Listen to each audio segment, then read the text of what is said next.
Hello, everyone. Thank you guys for being here. I am Amy Marion, the Senior Field Partner Manager at RapidSOS.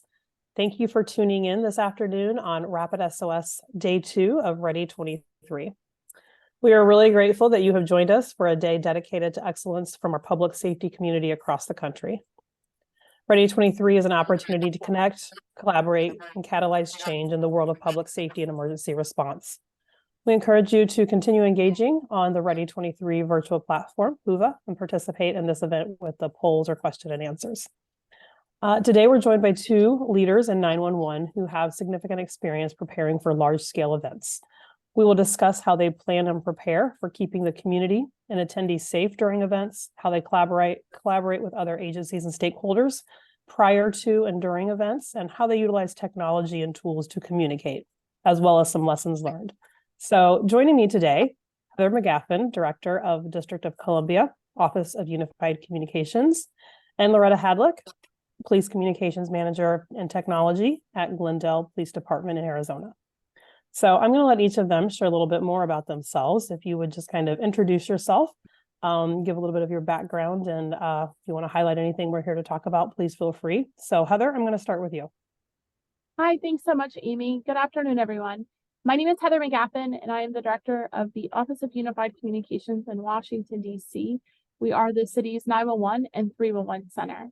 Each year, we answer 1.6 million 911 calls for service and an additional 1.6 million 311 calls for service for non-emergency city services.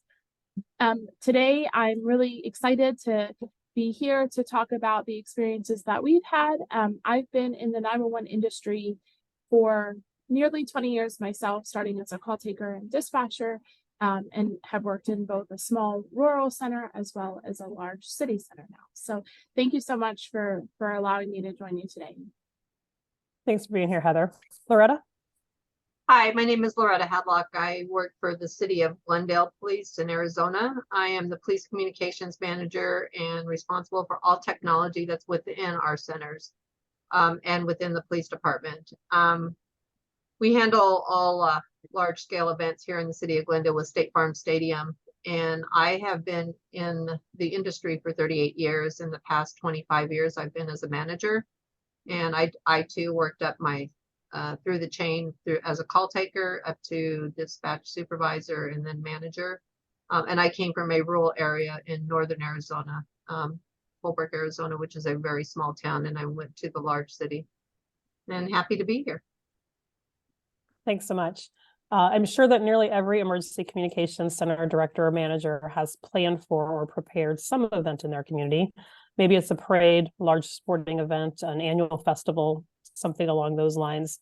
But for some 911 communication centers, the scale of planning for a large mass consumer event can take months or even years of planning. Multiple stakeholder engagement, so much more. So let's talk about how we kind of engage those multiple stakeholders, utilize both our human resources and our technology resources to really best serve these events, the people attending these events, our responders, and what lessons learned can be shared with others to kind of help other agencies as they plan for large or maybe smaller scale events in their case. Loretta, you're in Glendale, so you successfully hosted multiple Super Bowls. In that time, we've talked a little bit about it, but technology has changed a little bit from your first Super Bowl to the most recent one. RapidSOS specifically was not available in the first two Super Bowls you hosted. So can you share a little bit how technology has evolved from some of those earlier events to now, and how technologies are kind of helping you as you plan and respond to some of these larger scale events? Oh yeah, it's amazing. I've worked 3 Super Bowl events, and each one of them has been extremely different. Our first event, we had just the radio capability, and it was working with multiple agencies. And the second one was in, it was a little bit of technology, but not quite to what we have to the degree today. So this past Super Bowl, which we hosted, we were able, with RapidSOS and mapping and the capabilities with all the interfaces that go into RapidSOS, we are able to track units. We're able to see the mapping of the location. So we were able to see the actual footprint of the the facility and around it. And that's working with multiple agencies. We work with at least 7 different agencies that handle this. And we have the radio side. We had it mastered for a while, you know, starting with our first event, but eventually, you know, the technology has now caught up, and we were able to keep track of the officers that come from across in the East Valley. And I mean, that's, you know, several cities away from us. And we handled 2 events during that year. Glendale handled the Super Bowl, and then Scottsdale handled the Waste Management Open, which we worked together during the same time frame. And we were able to see their staffing, who was handling their event with their mapping, and then vice versa for us. They were able to see us. So we kind of were aware if anything should have went south, which thankfully it did not. We were able to communicate that information and see everything that was going on. So it's come a long way with the capabilities that RapidSOS has provided us, not only just with the capability of seeing the map, but we can also see officers on the map with the body cams. And, you know, with Axon, we have that capability of seeing where the officers are located at. That's great. I think a lot of people probably don't recognize or realize that those 2 large events, the Waste Management Golf Tournament and Super Bowl, really kind of overlapped each other, and those multiple jurisdictions handling that. Often when we talk about interoperability, we just automatically think radio communications, but interoperability is so much more than just that. And I think, you know, one of our partners, Critical Response Group, or CRG Maps, that I know you used during that time, being able to have that interoperable mapping tool to be able to share with those multiple agencies that were responding to these events was certainly a critical piece of the planning for this. And I kind of want to come back in a little bit to how technology also is kind of helping with your callers and those incidents responses, but I want to give Heather a chance too to kind of jump in and share some of the things they have going on in DC. I mean, you might have 1 or 2 large events in a year, probably, right? At least. And not only does your city host a number of significant large scale events that you plan for, you have to manage coordination with a significant number of stakeholders across your jurisdiction, sometimes beyond your jurisdiction as well. I know recently you had the Marine Corps Marathon. Can you share a little bit about what goes into planning and coordination, and how you as a 911 center remain engaged at that event planning? Sure. So absolutely. So the Marine Corps Marathon is an annual event. It starts in Virginia, ends in Virginia, comes through Washington, D.C. And I think one of the things that maybe people don't realize here when they come to the city is that we are a shared space.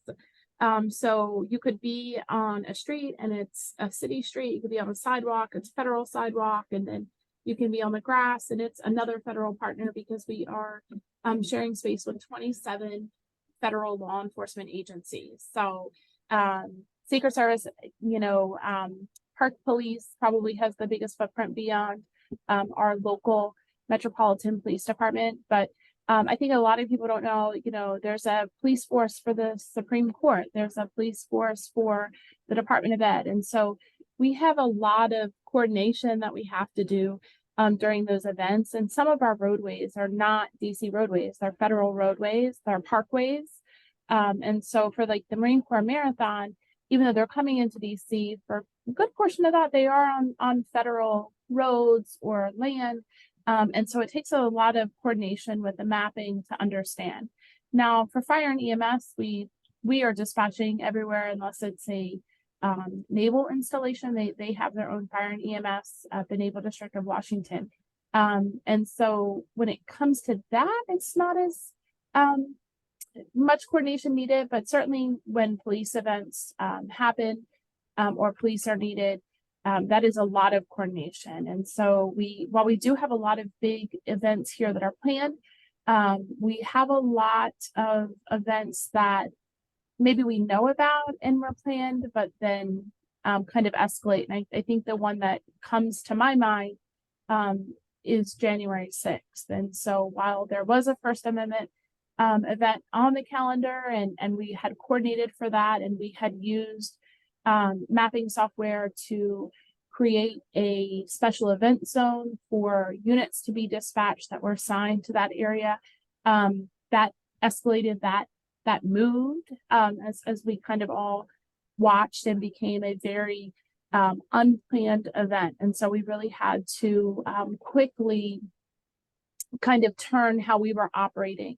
And we were able to do that, with our partnership with you all and with some of our other vendors. We were able to do that because we had trained for that. And so when we have these big planning events, these big planned events, we oftentimes use those as times to train for the things that we don't plan for.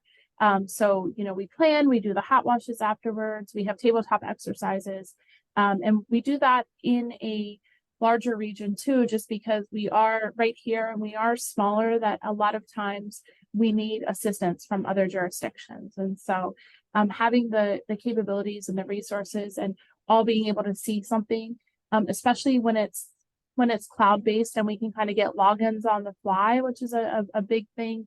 That's really helpful, and we're not trying to meet people with maps and different technologies. Yeah, I think one thing you said that really stands out to me, the collaboration with other agencies. A lot of times, from at least my perspective and talking to other folks in the industry, we look at some of the larger agencies, and I think most everybody would consider DC a larger agency, or a lot of larger agencies. We think that the mutual aid and the coordination planning is usually reserved for maybe smaller agencies, but that's not the case. And both of you have kind of talked about how you have to collaborate with your neighboring agencies. We talked a little bit about the mapping and some of the tools for the Super Bowl, but can you give any examples, Heather, of the technology and how maybe you haven't done your entire career in DC, but you've kind of seen how technology has evolved? How is some of those technologies helping you better respond to these large scale events, planned or unplanned? Sure. I think that the biggest thing is location. And for us, we're a city that has quadrants. And so while we are only a population of 700,000 year round, we are a population of about 20 million at different various times. We get about 20 million visitors a year here. And so when people are out there and they're calling 911, they might not know where they are. They are giving us landmarks. They're not really giving us street signs. Our street signs with the quadrants can sometimes be confusing. And so having the technology with the location determining technology is really helpful to us. It's also really helpful because in a lot of these spaces, people are on the mall, on the National Mall, and they're at the monuments and the museums. Those are kind of easy locations, but they're also out in these green spaces. And so, or they're underground in the metro. And so by them kind of giving us some landmarks and us being able to see them on the map, that's really helpful to us, because if it's a police call, we're able to divert those out to the appropriate places. They could actually be in Virginia thinking that they're still in Washington, DC. So we're able to transfer, and with that, information and our jurisdictions around us are using the same very similar technologies as we are, and so we're able to give them dynamic location information that is updated. And I think that's really, really important, because one thing that I don't think we do enough and we should do more of is knowing where we are, whether that's at a hotel, because you might just say, oh, I'm at the Hilton here in Washington, DC, but we have 4 of them. So which one? And so having to narrow that down. So I think technology for us is most helpful when it's the LDT and really being able to pinpoint people based off of what they're telling us and looking at the maps. Yeah, that's important, I know, for both of you. Obviously, we talk about it in 911 a lot, but location is always that key piece of data that we have to be able to send any type of response. So that device-based hybrid location, and of course, many times it's coupled with additional data or mapping tools and things like that, but that location is key. And Loretta, of course, you have a lot of these large-scale events bringing people from outside communities into your jurisdiction, and they don't know where they're at. So some of the things that I know you're kind of prepping for right now, kind of backward looking, we were talking about the Super Bowl, but you have Final Four coming up early next year, and you have Loop Days that I just learned about that you're planning for. So can you share some of the steps that you take to start preparing for those so far in advance? So Super Bowl, we actually start planning and having our meetings probably a year and a half in advance. We're taking that same plan that we utilized for the Super Bowl. We're using that for our Final Four, because we do know we have we don't know who the teams are, and we don't know, you kind of estimate what's going to be hitting you. So we have anywhere from 450 to 500,000 people that'll be coming to that event for that time frame. And depending on the team, if it's a huge traveling team, then you're going to have a little bit more. One of the big things is, the locations and them not understanding. So we're trying to do some preventative maintenance on, locations with QR codes and mapping and providing those maps to the public. The planning for the multiple agencies, because Glendale Police Department cannot handle that sole event. So we have the state of Arizona Department of Public Safety, they assist us, as well as our small West Side agencies that help us out. So there's probably about 8 to 10 agencies that we have those meeting with. And we also include the businesses within that area. So we not only include the NCAA, we're including, the NFL because it's the Cardinal Stadium. And then we include all the businesses within that jurisdiction or that Westgate area, that entertainment district. So where it comes from parking people from our Arizona traffic control areas, we invite all of those. So our stakeholder meeting probably had about 150 people in there, and that's just your main point of contact for those events. And we start planning as to, how we're going to plan things, what roads we're going to shut down, how are we going to notify the public, and different things to that effect on what it's going to do for any type of egress or ingress for that event. So, and what the impact's going to do for that general area. We also have additional events that are planned in the downtown Phoenix area. So downtown Phoenix has some events for the Final Four as well, that they go ahead and have that stuff. So it's a huge impact for not only just for the city of Glendale, but for other agencies within the city. And we assist with all that. So, I mean, just alone for World Series, our motor units, we're doing escorts from the airport, our general, our airport located here, taking them to the downtown area of Phoenix, including some other West Side agencies. So we all kind of work together, whether it be police, fire, and ambulance. We work very well with our fire partners. You never hear it, but we're in the same building with them, and we work hand in hand. I do the radio planning with the fire gentleman, so it's kind of a collaborative effort, and we've worked really well, and it's done well for us.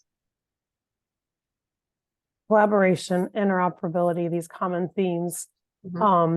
And I think very impactful. You might be hosting, quote unquote, this event, but there's such an overflow impact to these surrounding agencies, big or small. Loretta, can you maybe take a focus dive into what are some of the steps as it gets closer to an event that you take with the 911 center and the ECC staff? How do you help prepare your staff for this coming event that's going to be, something they maybe have dealt with a little bit before, but it's outside of their normal workflow and day-to-day call volume? So I know a lot of times in the 911 center or the emergency communication centers, they're usually forgotten until the last minute, until the event happens. One thing that I made a very hard push on when I started as a manager and working these events is getting that information. And it's just a matter of providing the dispatchers or the call takers and the radio operators that are working the event, or whoever's working within that center, providing the information of what's going on, the events that are happening, what the impact is going to be, the road closures. So they have all the tools that are necessary on whether they need to divert it or they need to transfer it over into our emergency operations center that's handling some of that part of that event within depending on what footprint. So we prepare them with that. We provide them, whatever is going on and what it's going to be, the impact, whether it be in the morning, the afternoon, in the evening, we provide all that information so that they're very well aware, and they get, they answer those phone calls and then they can get off of them. Same thing with our state partners or even our West Side partners. We also provide them all the information, as well as the vendors or the businesses that are located within that footprint too. We provide them information as to what's going on, so that, and they in turn let us know. So we had, let's just say, just for Super Bowl, we had Guy Fieri that decided within the last week that he was going to have an event. So here we are scrambling around to plan around that, having the impact for the officers to keep it safe. And then the calls that were coming into our center, the impact that it has on us, for traffic delays or anything like that, because we know people are gonna call us for traffic. I mean, God forbid. And I know she has it in DC as well, so it's a huge impact. But I think just keeping them informed and the information provided to them and letting them know what's going on, that's a great preparation for them. And, you know, giving them the tools of who to contact or who to reach out to. Great. You talk about these high profile events, but not only are they high profile events, they're bringing in high profile individuals, or Heather, in your case, you have a lot of high profile individuals in your jurisdiction on a daily basis. So how do you help prepare your staff for these anticipated events? What extra things do you do to prepare them, and how long in advance are you working on that with your staff? Sure. So, I think, Loretta, I did not realize like what a sports mecca you have out there. So, I think we're doing a lot of the same things, right? We're preparing for the events that we know about, but we're also preparing for these like one-off last minute things like surprise. The president of Ukraine is coming, like, and which really happened, right? Like we didn't know, and now he's here, and so we've got to do the communications for those types of things. And so every day, I think when they show up, we always train from the very beginning. Like we train you for all the things that could happen, but something is probably going to happen that we just did not even think about. And so what we really have to do there is kind of bring everybody together in that moment. And the people who are donning the headsets and working in the trenches are the most valuable people in those moments, because they all have had a different experience at some point, right? And they're thinking about the things that maybe we're not thinking about. We're thinking about the big picture, and they're really looking at the details, because that's where their minds are. And so we try to bring them to the table too, like, okay, how can we do this? And we do that with the firefighters, paramedics, and police officers as well.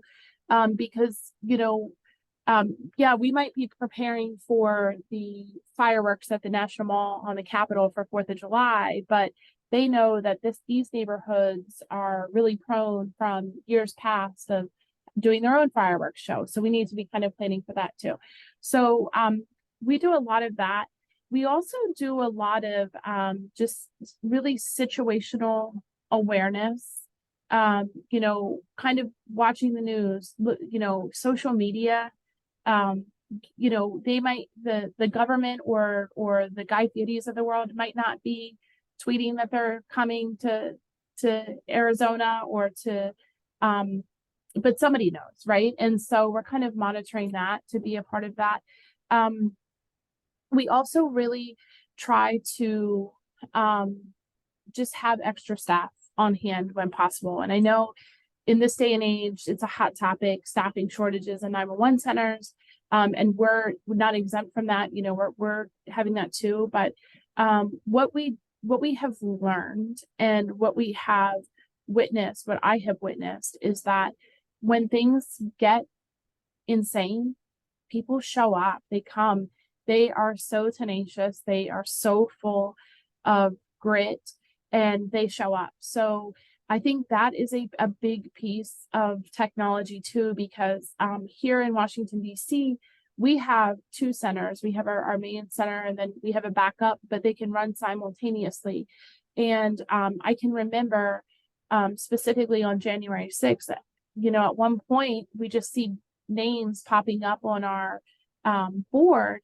And I'm like, what in the heck? And they're like, oh, they're logging in. People are coming in. They're just showing up to answer the phones because they just know, oh my gosh, they must be busy. And so I think that is another really big thing, Amy. Like, we could not have done that in our centers 10 years ago, 5 years ago. We couldn't have just shown up to a center, secondary center, plugged in and started answering calls and relieving our main centers. And so I think as technology is evolving, and we have some neighbors here, and we know of neighbors across the country who are sending their folks home with kits to answer calls from home when things get crazy. I think those are all things that when I first put on a headset in the early 2000s, I had no idea would ever be a thing. And so I think we're empowering. What we're trying to do is really empower, train, and just really come from a place where we're embracing the crazy, in hopes that our call takers and dispatchers, our telecommunicators are doing the same. I love the example of, folks coming in and just kind of showing up and signing on, because even when we didn't have the technology, in my own experience, when things go bad in your community, when something is going wrong, no matter how your team works together on a daily basis, when things are going bad, they pull together and they are a team, and they do outstanding work, and we are serving and answering those calls and messaging and just collaborating in the best way that we know how. And so now that technology has evolved to allow us to come in and do it even more effectively, and even tools like RapidSOS that you can log on from anywhere and be able to access that information, that location, that data, to be able to support, even if it's your day off, is just phenomenal that we have the ability to do that. Staffing continues to be an issue, but these are the times when everybody shows up to say, hey, I'm here, whatever you need. Well, and I think it's really important, if I can just say, like, even on January 6th, like, you reached out, you were like, Heather, what do you need? How can we help? And I think, having those partnerships, I think, there was a time where those public-private partnerships were taboo, and they shouldn't be. Like, we should be leaning on you. And I know I'm so appreciative when you guys reach out, because it's probably in my brain to do that, but I have a million other things right in front of me that I'm also trying to coordinate. And so I just think, having that strong relationship with the vendor community is just amazing. Yeah, that's a big thing. We know that you guys, sometimes if we don't have that chance to make that phone call, you guys are calling us and it's like, hey, what can we do for you? And that was the same thing that happened for us for, the big events. They contacted us and let us know that, hey, we can help you guys out. So that was a big push for us. Yeah. We're thankful for that. Same. Yeah, absolutely. I thank you for sharing that, both with me and with the audience listening, because having come from the public side and now in the private side, one of the things I still try to message in the industry through various involvement is, what we are doing here on the private side is serving the same consumers and the same citizens that you are. And we're all here for the same purpose. It doesn't matter which, private public title that we have. And in those moments when something major is about to happen or has happened, sometimes there is that fear of they're too busy, I don't want to bother them. But when there is a resource or a benefit that can be offered, or even just that, quick text or email of support, it can mean so much in that moment. So I think that's something hopefully a lot of our partners maybe listening can take away, that we are in this together and you want them to be there for you if they can help. One thing that I'm sorry. Yeah, go ahead. No, go. I would just also say, to the audience, to the other directors and managers out there, don't be afraid to ask. Right? Like, if there's something like in this moment, I could really use this. I mean, maybe Rapid is kind of already thinking that, or they have something. And so I would just say, to the colleagues out there, just say in that moment, this is what I need. I mean, we did that on January 6th, and you came through in such a big way, and it was so helpful to us in that moment. Yeah. Yeah, there's, I think, a lot of people out in the industry who want to help, sometimes just don't know how. So when there is that need, vocalizing that or letting somebody know is so impactful, because then there's a legitimate, tangible way that somebody can help. And it's not just doing something for the sake of doing something that might not be needed. You both have talked significantly about this collaboration with surrounding agencies, whether that's ECCs, your responding agencies. In my experience and many conversations over the last 2 decades, a lot of communities, 911 directors feel kind of maybe left out of the loop, or they're not pulled into the event planning until after the planning's done. Oh, by the way, this event is happening next week or tomorrow. So is there any advice that you guys can offer to directors or managers who are struggling to be included or have that early buy-in in the planning process? How can they message effectively that need for them to be involved in early communication and planning every step of the way as they are working on something in their community? I know on my part, and it was a push that you had to do, is if you heard of something, if I heard of something, or if one of my dispatchers or somebody was talking about something that was going to be going on, I would go to whoever it was that was planning it or was part of the event and ask questions and then say, you know what, we probably need to get involved in this because of the radio planning or the impact that'll have within our 911 center. Or, you know, I'd mentioned the whole slew of it, and then they'd start thinking about it. They're like, yeah, we could actually use some of, you know, we need more support in our records division or in our detention facility because, you know, we may have to, this is going to affect, it's going to have a trickle effect. And I think just that if you hear that talk, it's you're not eavesdropping is what you're hearing. You're hearing like, do you know when that's happening? Some of that information I would go out and seek it myself. And then I think once you start getting more involved, they start including you. So I haven't had the worries of not being included anymore.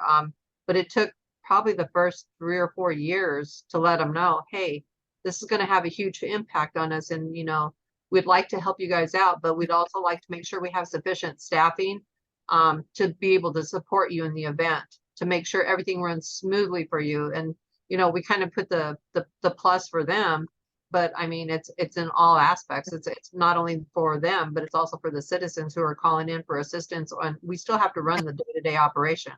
And we just need to make sure that we're available for that. Yeah, I couldn't agree more. You know, in where I sit right now and in our events, we are included. That stage was set ahead of me. And, you know, so my position here in DC is equal to the fire chief and the police chief. And I know that that's not the case everywhere because I've worked in centers where that wasn't the case.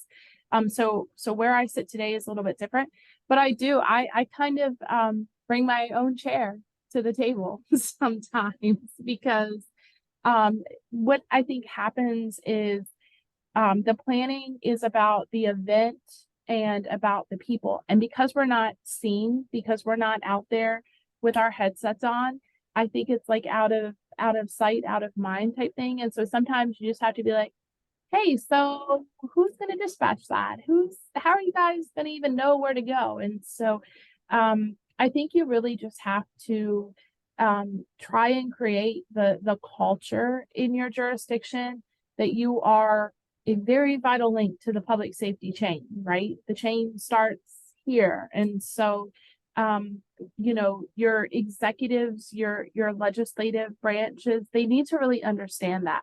And I think for us as directors, as leaders of centers, we have to not forget that we have the responsibility to educate too, because people don't understand always like the full capacity. Like if we didn't show up for work one day, it would be chaos, right? Like things wouldn't happen. And so I think it's educating.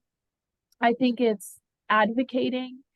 And I think it's being willing to collaborate, you know, and just kind of not being afraid to speak up if you're like, I don't know, or if you have a concern, you just really have to speak up and say, I have this concern. How can we fix this? And what I have found is it wasn't because anyone ever felt away. It was just because they didn't think about the before I show up on scene piece. Right. I think if I could summarize some of the key things I heard Heather say, you know, as these 911 leaders, we have to be heard. We have to make ourselves seen, make our staff seen, make the role that we contribute known to everybody else. And that equal seat at the table, I think, is a whole nother session that we should have sometime in a different discussion. It's a different topic, but that's such an important one. But I love that, educating and advocating for not just being involved, but our staff and the role that they play in these events as well.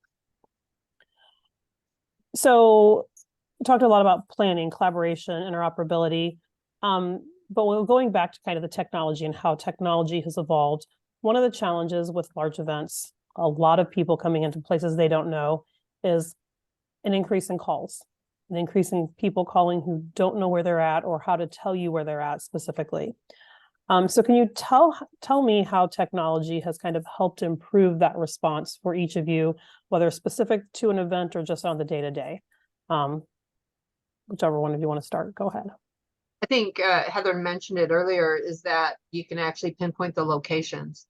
The biggest buy that I had in when I first started with RapidSOS, when I utilized it, I met at a conference and I'm like, yeah, sure, go ahead and put it in. I didn't think anything of it. And we received a 911 call of domestic violence, and we didn't have the location. It was just one of those DV phones that were provided to the person. And we ended up, pulling it up, and we just fresh trained. We didn't know if we were doing it right. We're like, we think we are, but we're not sure. And I think providing that location where we went pretty much to the front door, and this person was getting assaulted, and it was in progress, and we heard the activity. It amazed me that how quickly we got there. We didn't have to wait for somebody, found, or some family member finding them or anything like that. We found them immediately in the process, and we were able to obtain the suspect as well. Today, technology's outstanding. We can find the locations. I mean, just in a radio, we utilized them for Super Bowl the same way. The mapping that's done through CRG, whether they call in, they log into their phone or into the radio, we were able to track them on our monitors, and we could see where they were located at. And that's a big officer safety issue, especially out here when, they get disconnected from their vehicle. You no longer have the AVL. So you're like, how else am I going to track them? Well, they've got their something, God knows, we don't leave our cell phone behind. And then the radio, they didn't leave behind either. So we have two ways of tracking them anymore. And they're like, couldn't that be too much? Until it actually was proven that we were able to track them via RapidSOS on the monitor. So they're like, okay, we got the buy-in. And that's all it takes, is a buy-in and something happening to prove to them that this is a great tool. And it's just evolving every day. And, it's almost, we got to keep up with it.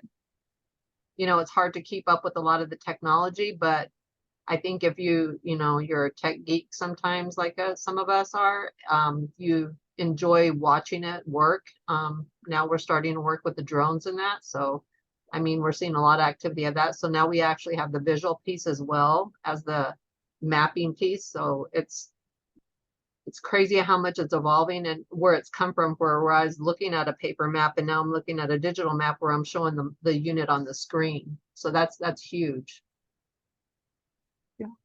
I think for us, the Z access location has been really, really amazing, right? So when we first started talking about location, it was a radius, and that's great if you're in a suburban area or a rural area where maybe homes aren't so close together. But when you have buildings that 50 to 100 families are living in, and you get a 911 hang up, you're like, oh, we can't go knock on every single door to see, who called 911. But what we're finding is now, as we're getting that Z access, it's really helpful, that even if we're not able to go knock on every door, we can certainly kind of have a presence on that floor, or those two floors for a little bit to see if we hear anything or if anybody needs us. And so I think that's really, really helpful. I also think, again, location is helpful, because when you think about street names, and you think about how sometimes when we were naming streets, we might have really liked Evergreen, so we named it Place, Terrace, Road, way, exactly, Court.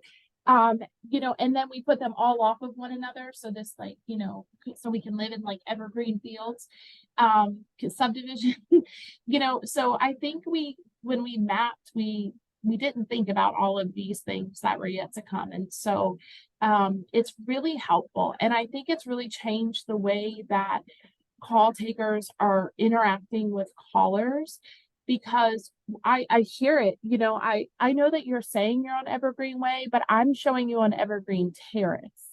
Oh, that's right. I'm on Evergreen Terrace. And so it's kind of changing the way we act. It's not just, what's the address of your emergency? Oh, repeat that. What's the address of your emergency? We're really kind of doing this interactive piece. And I think the other big thing for us is just the dynamic location as people are moving. Okay, I see that you were in our jurisdiction, but now you're not. So I'm going to transfer you. And I think that, you know, before, even with wireless phase 2 there for a while, it was just static. We didn't have that ability to transfer accurate location. It was just kind of like the last capture. And so people are moving around a lot more, you know, post 2020, 2021 era. And so as people are moving around and kind of getting back to traveling or, you know, going different places, it's really helpful to us because, like I said earlier, people just don't have that same surrounding because we're all putting in an address into our GPS. We're making the lefts, we're making the rights, and then we have no idea where we actually are ending up. And so that, for me, I think it's the location. And if I had to narrow it down to one thing, I would say is the access for certainly in a city setting. I'm going to throw one other data point out there that I think we've kind of maybe bypassed on this conversation, but I think it's important as we have all these people coming from all around the country or even other countries into your jurisdictions, having the language of that caller when they're calling to be able to know that at the time they call. So whatever translation capabilities you're using to support them, you have that immediate knowledge of who, what you need to get on the phone to kind of help support that call. So I think that's another big piece that can help these large scale events or the everyday event. Most definitely.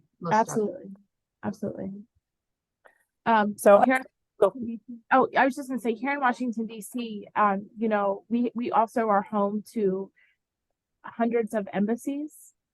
You know, so we have people from all over the globe residing here in Washington, DC. And so we definitely rely on language tools and resources on a daily basis.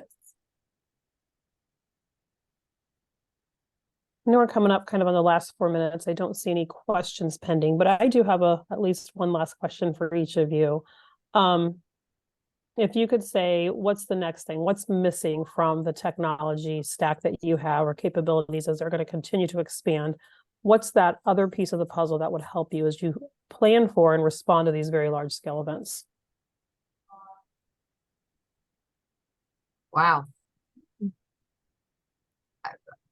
I think you guys are keeping up with a lot of it. I can't think of anything right off the top of my head. I mean, because you're also giving us the visual if we choose to take that. I think it's our responsibility as managers or directors or personnel that's in charge of these centers to provide them the support now that they're seeing something different as well. So I think that's a big thing, and it's on our part.